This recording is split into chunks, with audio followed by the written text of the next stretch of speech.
If you've got finite energy every single day, are you putting that energy towards the highest leverage, most valuable and growth driving activities that also happen to light you up and make you excited to wake up tomorrow and do it again?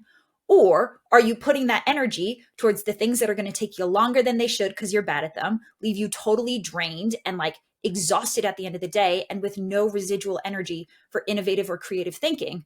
One of those is going to move your business forward faster, right? And so I see entrepreneurs be very self-sacrificing because they will just outwork the problem.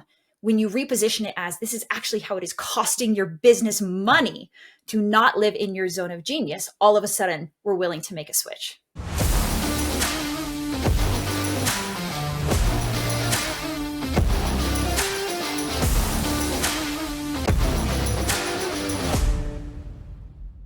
What's up, Jhana? So good to have you on the show. Hey, Justin. I am thrilled to be here. Thanks for having me. Yeah, this is going to be fun because we get to talk about operators. We get to talk about really the glue that holds the business together, especially for a non-operational founder. Yes. So I'm excited. This has been a long time coming. You joined us.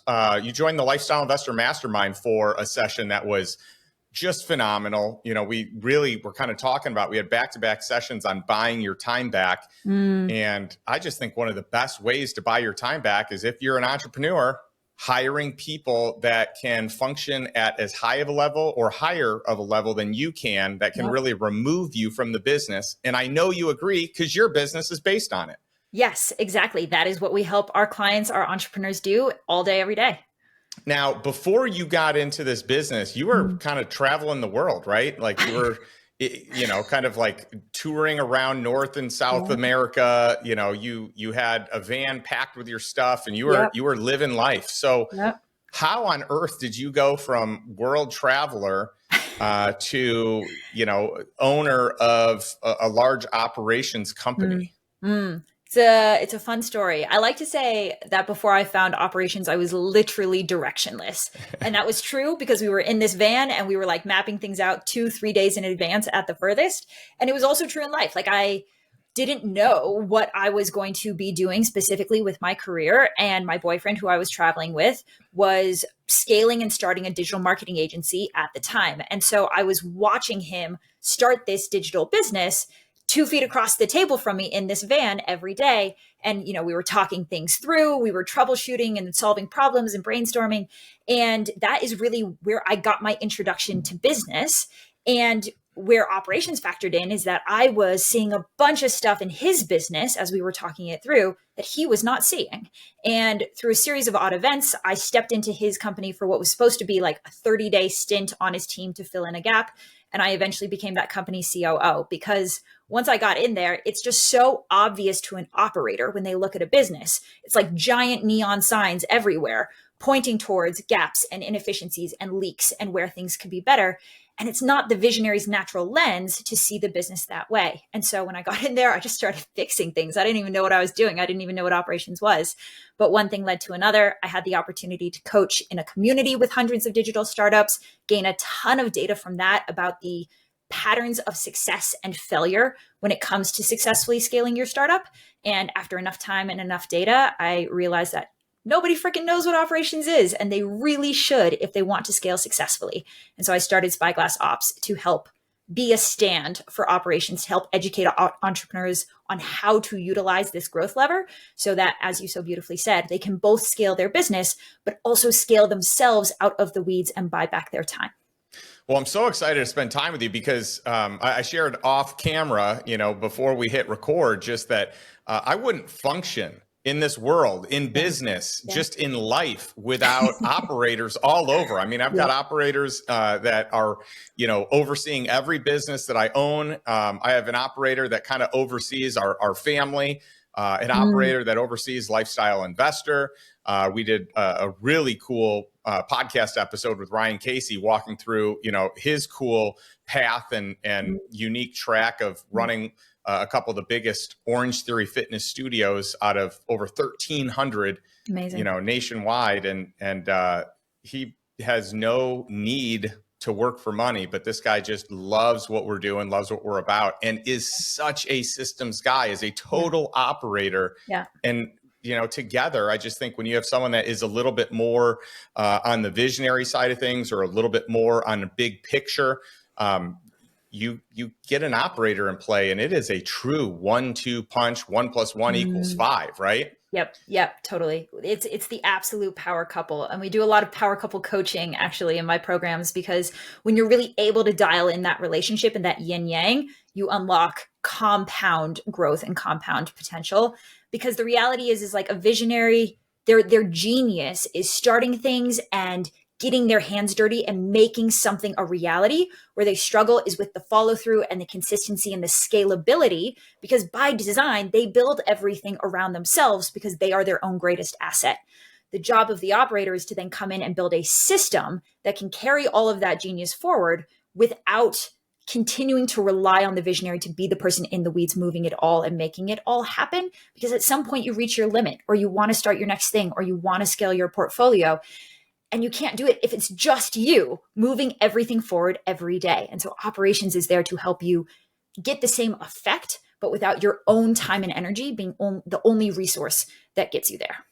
Now let's talk about what you did after becoming the COO of your boyfriend's business, because you became COO of another startup. So you have had 2 very successful startups that you were, kind of running those businesses. And I'd love to talk about that a little more. And then, you've coached so many people, hundreds of companies through your systems and your processes. And I'd love to dive into that and really kind of create a bit of a how-to episode.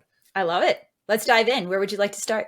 So yeah, let's talk about the next company. What did you do afterwards, and how did you kind of even retool your toolkit going from one startup to another?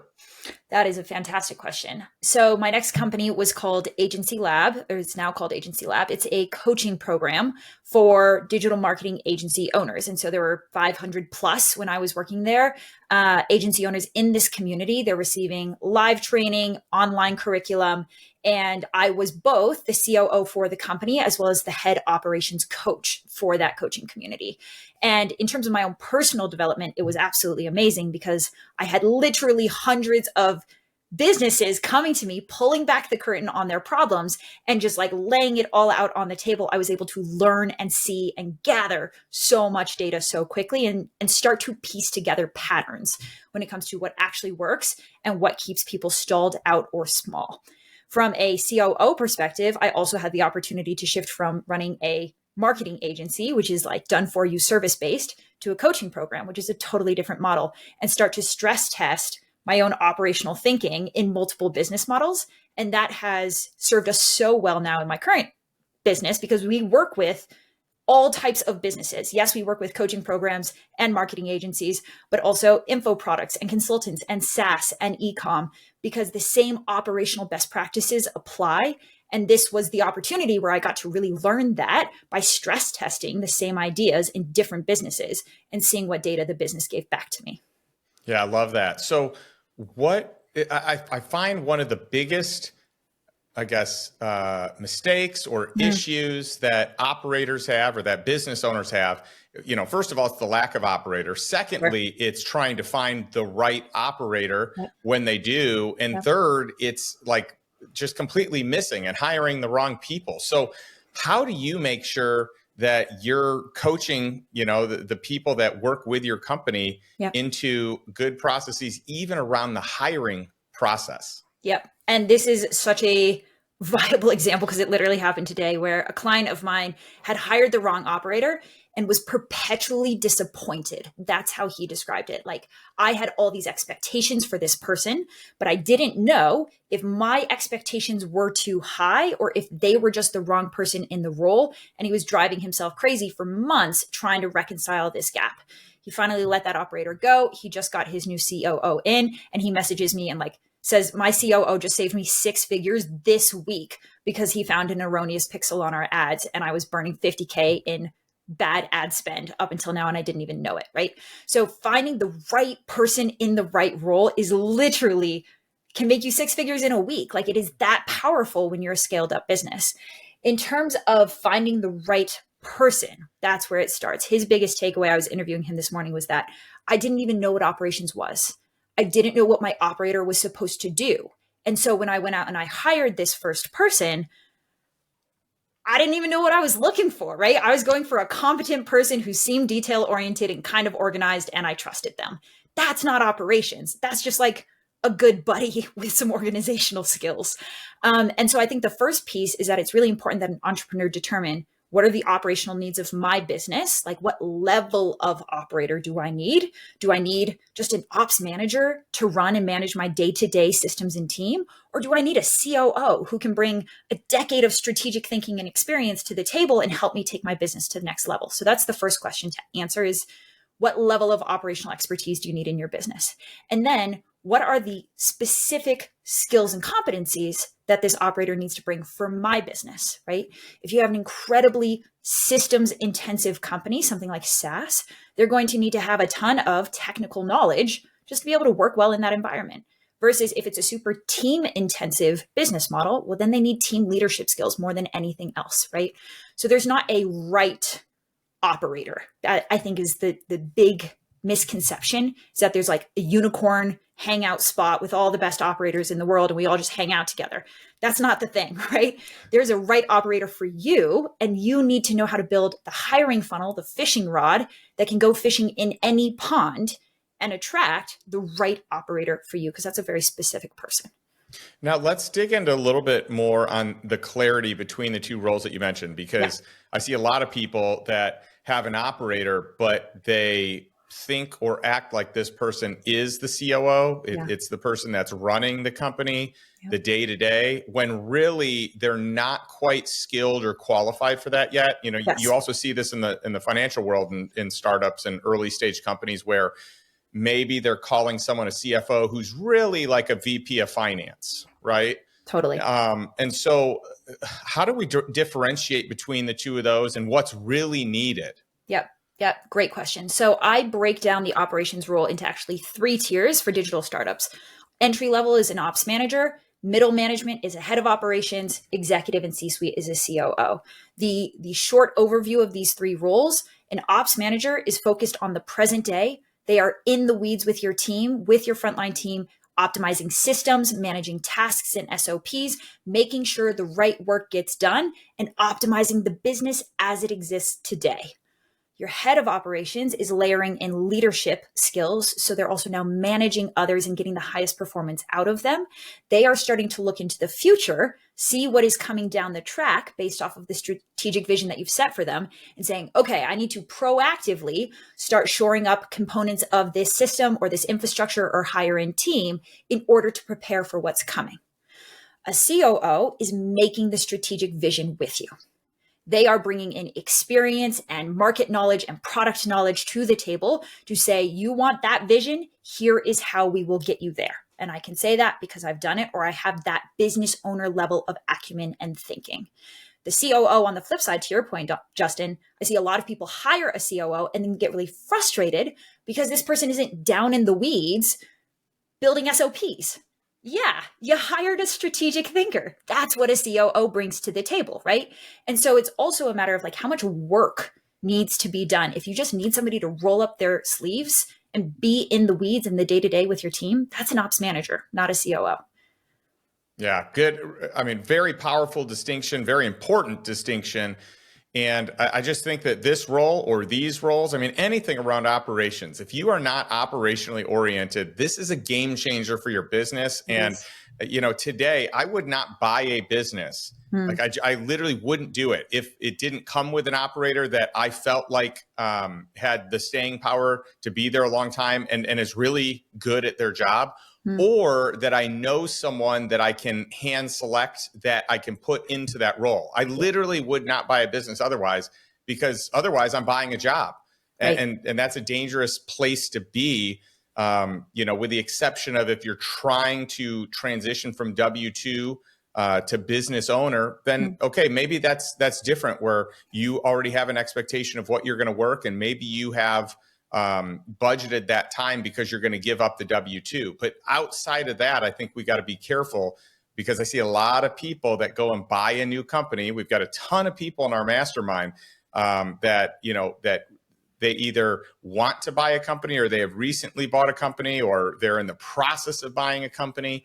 And the thing that I urge them to do is make sure that operator is in place, because otherwise you may be biting off more than you can chew. Otherwise, you are the operator. That's right. And most visionaries I know hate nothing more than operations. And so you're forcing yourself to fill this role that feels unnatural, that is hard, that you procrastinate because you don't like it, and it's not how your brain works. And it's just not a value add thing to do, because you've got your genius that's going to drive growth to this business. And it's the best thing that you can do is give yourself the permission slip to not have to be your own operator, and believe that there is somebody out there who is better in the role than you are. And the other interesting thing that I see that happens in business, and I've experienced this from one of the many businesses I've started, is you kind of build one system and that system works, and it works really well. And you might be able to upgrade it and tweak it. But at a certain point after that company scales, you hit a plateau, and the system that you once built that works so well does not work anymore. And you literally have to redo the system at different scale. And I'd love to hear your thoughts on that. Yeah, absolutely. I mean, operations is essentially the skeleton of your business, right? It is what keeps all the parts moving together and working together. And it's like a beetle outgrowing its exoskeleton, right? At some stage of growth, what got you here will not get you there, because you're handling more complexity. And the system that you started with wasn't designed for complexity. It was designed for simplicity, right? And so it is the job, again, of the operator and the savvy operator to be continuously evolving the systems to meet the needs of the growing business, and to know that when we have 20 employees, it's a different game, and we need different things than when we had 5. When we have 50 clients, it's going to have to look different than when we had 10, right? And to know what it's going to take to get the company there, because I see it going one of two ways. Either we work this existing system up until its absolute limit, everything is on fire, all the balls are getting dropped, it's absolute chaos, and then we waste 6 months having to rebuild the entire thing. That's an option. Or be evolving it a little bit in real time all the time, so that the systems are constantly upgrading and evolving marginally, and you never have to do a full reset, because the operator is keeping pace with the needs of the business. And a strong operator can do that. For me as a business owner, it is not my strength to build out the systems. I can do it. I've done it. I've been a COO. Yeah. I've been a CFO. My skill set is not best utilized that way. So I at times I can be a chameleon, and I can play the role that I need to play, although it is super exhausting for me to play those roles. Like at the end of the day, I am just wiped out, as opposed to the roles that I feel like I'm wired for, which is building relationships, spending time with people, vision, strategy, big picture, and even strategic partnerships. Yeah. And I love that you called that out, Justin, because I think of it as ROI on energy, right? The beautiful thing about entrepreneurs is they're like, well, I'll just outwork the problem. Okay, I get to the end of my day drained. Who cares, right? But if you've got finite energy every single day, are you putting that energy towards the highest leverage, most valuable and growth driving activities that also happen to light you up and make you excited to wake up tomorrow and do it again? Or are you putting that energy towards the things that are going to take you longer than they should because you're bad at them, leave you totally drained and exhausted at the end of the day, and with no residual energy for innovative or creative thinking? One of those is going to move your business forward faster, right? And so I see entrepreneurs be very self-sacrificing, because they will just outwork the problem. When you reposition it as, this is actually how it is costing your business money to not live in your zone of genius, all of a sudden we're willing to make a switch. Yeah. Some people have to hear it as a money lost opportunity or situation, even though the real selling point is you're miserable doing those things. Stop doing them, hire them out to a professional who's going to do them better than you, is going to enjoy doing it, and is going to buy your time back to do more strategic thinking. sounds like enough to me. I wish it was enough, but I find entrepreneurs to be just so damn resilient Yeah. that they will be miserable and make themselves miserable for way longer than necessary. And they will only get themselves out of that place of misery when you can tie it to the bottom line. Yeah, I had a business that I was in, and one of the mantras is that work ethic is the badge of honor, and that you can just outwork whatever the situation is. And by the way, I'm really glad that I have the skill set, and the endurance, and I guess a mindset around that work ethic, because it did serve me really well in a season of my life. But at this season, that skill set is not as applicable. I would rather work smarter. I would rather hire more strategically, hire more skilled, more experienced people. But I'm glad to know if push came to shove and everything imploded around me, that I can just reach back into my tool belt and work hard and do what I need to do. But I do think that figuring out how to work smart over working hard in the long run is going to serve most people, if not all people, much better. Yeah. Well, and it comes down to, what do you want, right? Because that's an amazing safety net to know that you could fall back on, and to know that you've always got your own back. That is huge for confidence and your ability to make bold moves.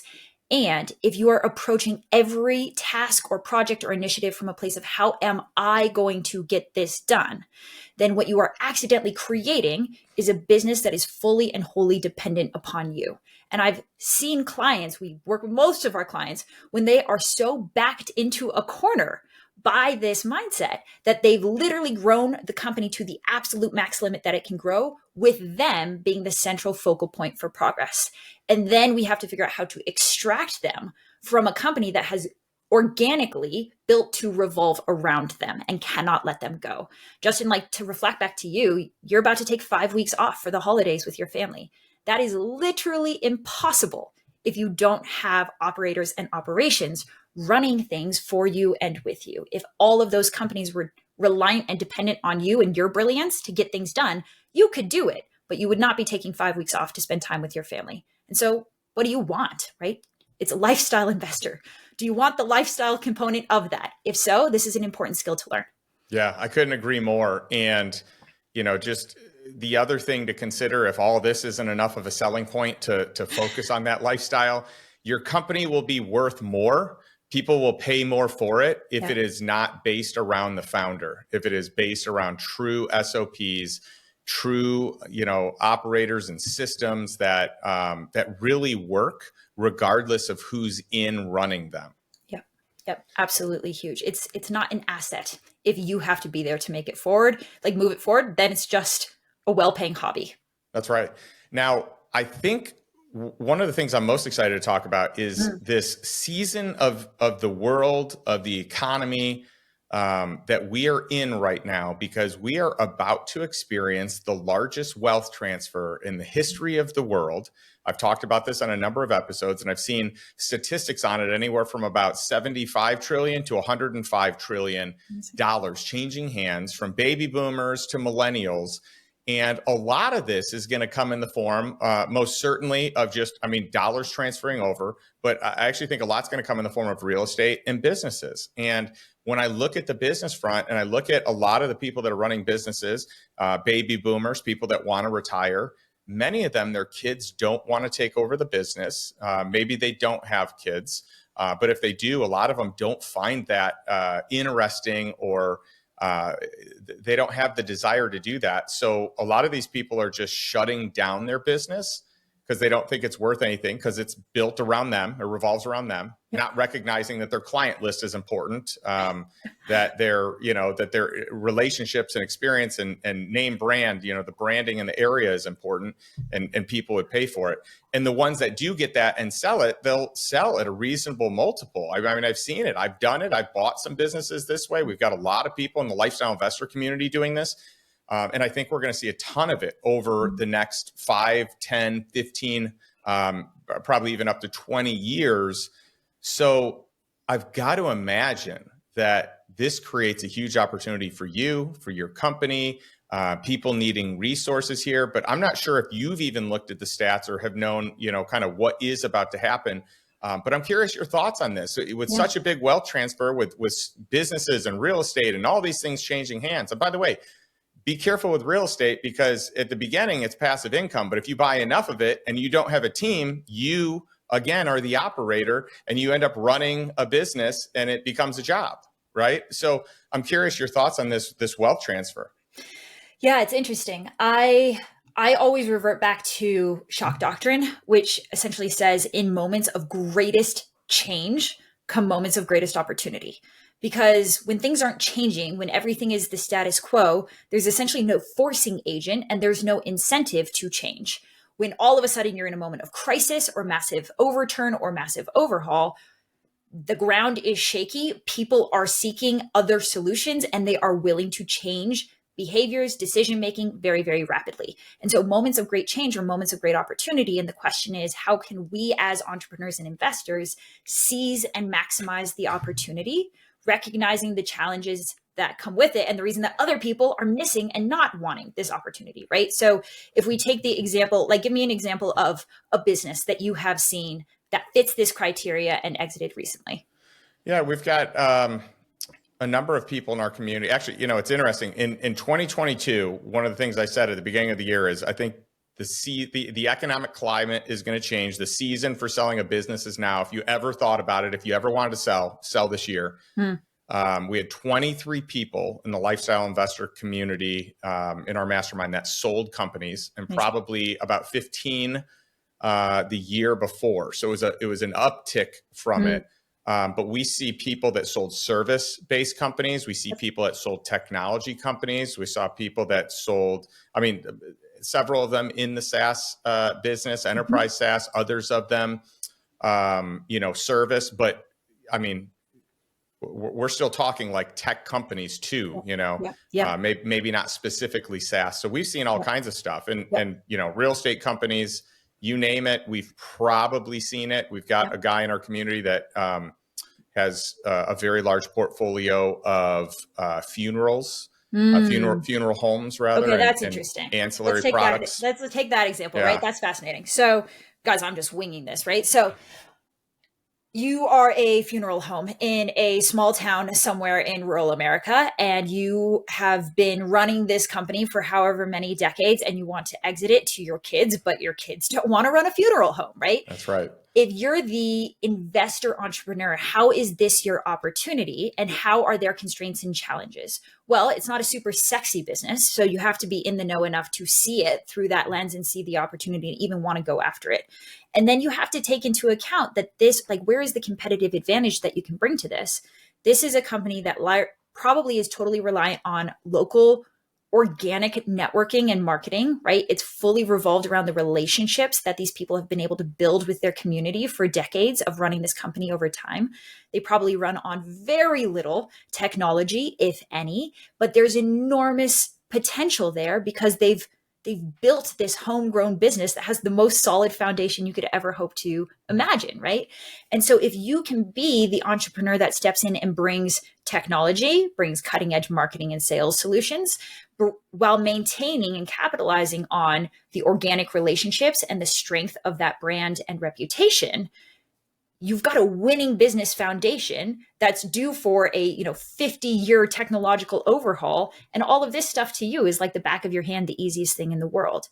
All the better if you can do it in partnership with an operator who can bring the actual execution and day-to-day, I've never worked at a funeral home, but it's a certain set of steps that needs to happen every single time. It's a certain type of person that will be able to make loved ones feel safe working with you, right? When you know the right people to plug in and the right workflow to build around them, that is something that can be systemized and replicated really easily because they've already worked it all out. You're just bringing some technological upgrade to their existing system, right? And so in that type of example, Justin, right, with the right strategic thinking around what is my job in all of this?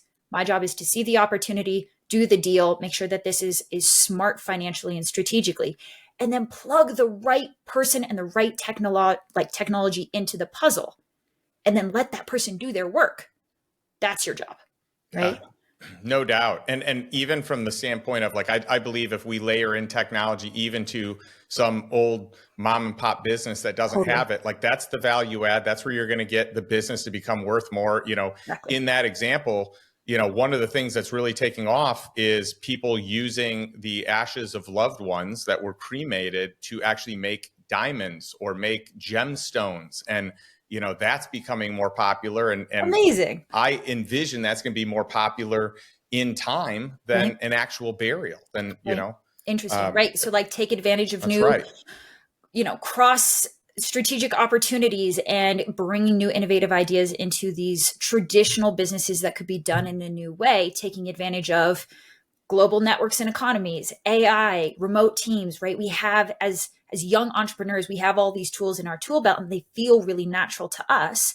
And so it's hard for us to imagine that some other business isn't already utilizing that. Like, what do I have to bring to this situation? But to your point, in this this generational wealth transfer, when's the last time you saw a boomer using AI? Like the Right. opportunity is there.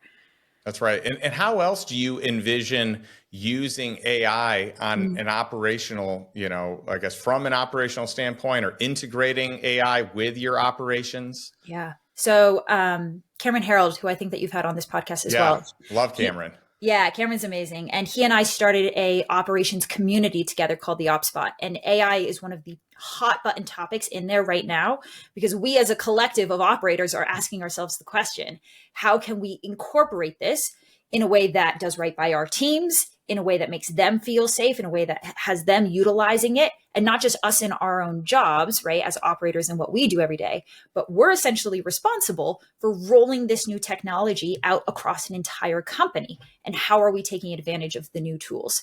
So there's a lot there. But in terms of how do I see it changing the landscape for operations, the operators that are not afraid of AI, and specifically the operators who are able to build team cultures where the team is not afraid of AI, like the team isn't using AI under the table to get their work done in half the time and then going and getting another full-time job, right? The team where that person is actually saying, hey, I figured out how to double my productivity with AI, and I'm actually bringing that to the business and to the table for everyone to benefit from. That I think is the role of operations when it comes to AI. How do we scale it so that everyone is utilizing it in their own roles, is unafraid to share their innovation and what they're figuring out in real time with this company? Because I think the competitive advantage with AI is who can learn it the fastest. And if it's just you as an operator or just you as a CEO being the only person fiddling with these tools and trying to figure them out versus the competitor next to you, team of exactly the same size, but everyone on that team is utilizing AI and trying to figure it out, they are going to outpace you because they are just going to learn faster.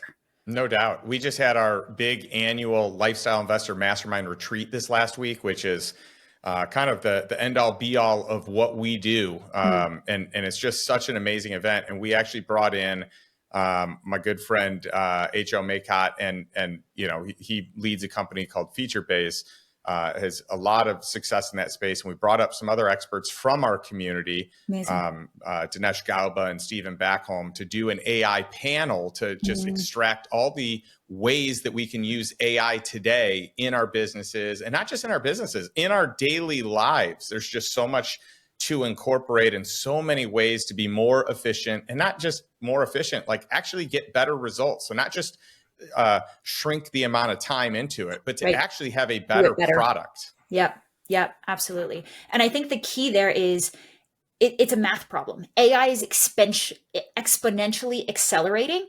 And so it is literally impossible for any one person to learn all of it, right? Every tool, every way that AI can make your life better. So how do you crowdsource it across your networks, your communities, your team? Everyone is working on their own little piece of this big AI puzzle, and collectively you're learning and leveling up much faster. I see a lot of CEOs trying to do this in silo, where it's just them playing around with these tools by themselves and figuring out how to incorporate it by themselves. And so I love what you're talking about, which is essentially leveraging your community and the experts that you have so that people are able to learn from each other faster. I love it. Now, let's do a real practical, how-to, because, I just mentioned we've got 23 mastermind members that, just exited their company. They've got, they've got capital. We've got a handful from this year as well. I'll get the final count as the year wraps up, but it's way less this year than the last 3 years. We probably had 10 to 15 3 years ago. We probably had 15 to 18 2 years ago. We had 23 last year. And then this year is like just infinitely less. I mean, I don't even know if we'll get to 10 because it's just such a different season. But we've got all these people now that want to buy a business, but they don't want to do the work the way they were before. They want an operator. So like how do they go about finding an operator and how do they go about training an operator, and where does Spyglass Ops come into play? Yeah, absolutely. Great question. So we handle the recruitment side if that's something that our clients need. If you're not already bringing an operator to the table, then yeah, you need to plug that gap. And I always say, again, it's not about the pond you're fishing in. It's about using the right fishing rod. So we've created a hiring funnel that step by step breaks down exactly how to identify your perfect fit operator and then reverse engineer a hiring funnel that will attract them, whether that's ops manager all the way up to COO, and regardless of the type of business that you run. So the solution is there, and the solution is a system, right? And it's DIY, it's done for you, whatever your flavor is. The other thing we do, Justin, is we audit businesses. That's actually where we start working with our clients. We audit businesses and we audit teams. And probably 40 to 60% of the time, we find what we call hidden operators, which are people with operational talent, operational drive, and a way of thinking, but they don't have any official training or experience in operations. And so our core offer actually is operations coaching programs so that we can take that person. If you know, like, and trust them and you want them with you, we can level them up with the operational skill set so that they can turn around and execute all of this that we've been talking about in your business without you having to go out and incur a really expensive salary to stack onto your leadership team. That's awesome. I love it. And something else that we should mention, just today, you received an incredible award called the Maverick Next Award. And I'd love to hear what that is and celebrate it with you, because this is a big deal. Thank you. Oh my gosh, I'm so excited.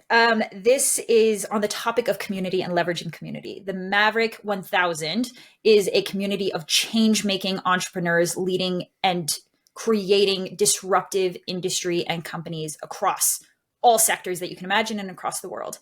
Maverick Next is a much smaller community specifically for entrepreneurs under 30 who are receiving mentorship and connection with this larger community. And essentially it is about nurturing the next generation of change-making entrepreneurs. It includes, 3 days on Necker Island with Richard Branson. It includes learning from some of these incredible entrepreneurs as well as peer-to-peer networking. And so I am very excited and got that news today. So super excited about that. Well, I love it. Congratulations. Thank you. I think there's probably no one better that you could spend 3 days with than Richard Branson. And, I had the privilege and luxury of getting a week on his island and really getting a chance to speak with him and hang out with him every day of that week, which was cool. I can't wait. And the crazy rare opportunity of taking a picture on the beach with him with a double rainbow in the background, which is so crazy that it just worked out. Yeah, it's super crazy. But with a lot of people that, are notable or, have some sort of notoriety or reputation, we can talk about Hollywood, we can talk about professional athletes, we can talk about, big name entrepreneurs.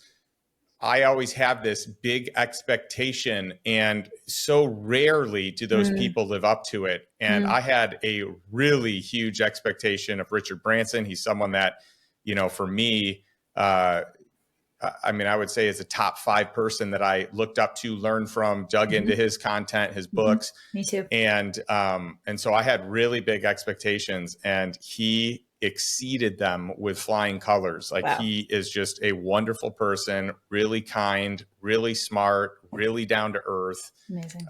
It was incredible. And hearing you talk about Richard, actually, I think there's an opportunity to bring this full circle, because if you guys don't know Richard Branson, he's the founder of the Virgin Empire, and they have successful businesses in everything from cruise ships to literally spaceships and everything in between.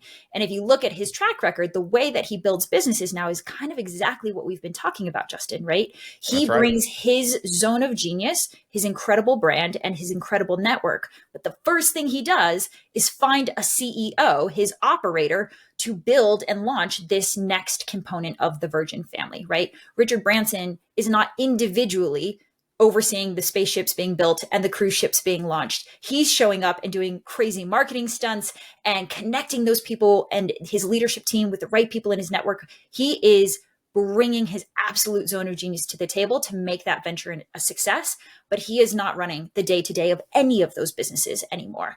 And it's the reason that he's also able to have the freedom, the flexibility, the lifestyle, the adventure that he does.